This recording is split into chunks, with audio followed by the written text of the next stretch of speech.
রাষ্ট্রপতি মির্জা ফখরুল ইসলাম আলমগীরের সঙ্গে সৌজন্য সাক্ষাৎ করেছেন তিন বাহিনীর প্রধানরা। মঙ্গলবার দুপুরে বঙ্গভবনে সেনাবাহিনী প্রধান জেনারেল ওয়াকারুজ্জামান, নৌবাহিনী প্রধান অ্যাডমিরাল খোন্দকার মিসবাহ উল আজিম এবং বিমান বাহিনী প্রধান air chief marshal Hasan Mahmud Khan রাষ্ট্রপতির সঙ্গে সৌজন্য সাক্ষাৎ করেন। তারা রাষ্ট্রপতি হিসেবে দায়িত্ব গ্রহণ করায় মির্জা ফখরুল ইসলাম আলমগীরকে অভিনন্দন জানান। সাক্ষাৎকালে তারা স্ব বাহিনীর বিভিন্ন কার্যক্রম সম্পর্কে রাষ্ট্রপতিকে অবহিত করেন।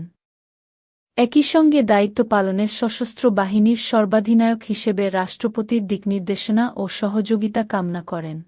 রাষ্ট্রপতি মির্জা ফখরুল ইসলাম আলমগীর সশস্ত্র বাহিনীর কার্যক্রমে সন্তুষ্ট প্রকাশ করে বলেন, বর্তমান সরকার সশস্ত্র বাহিনীকে একটি আধুনিক ও চতুর্মাত্রিক বাহিনী হিসেবে গড়ে তুলতে কাজ করে যাচ্ছে।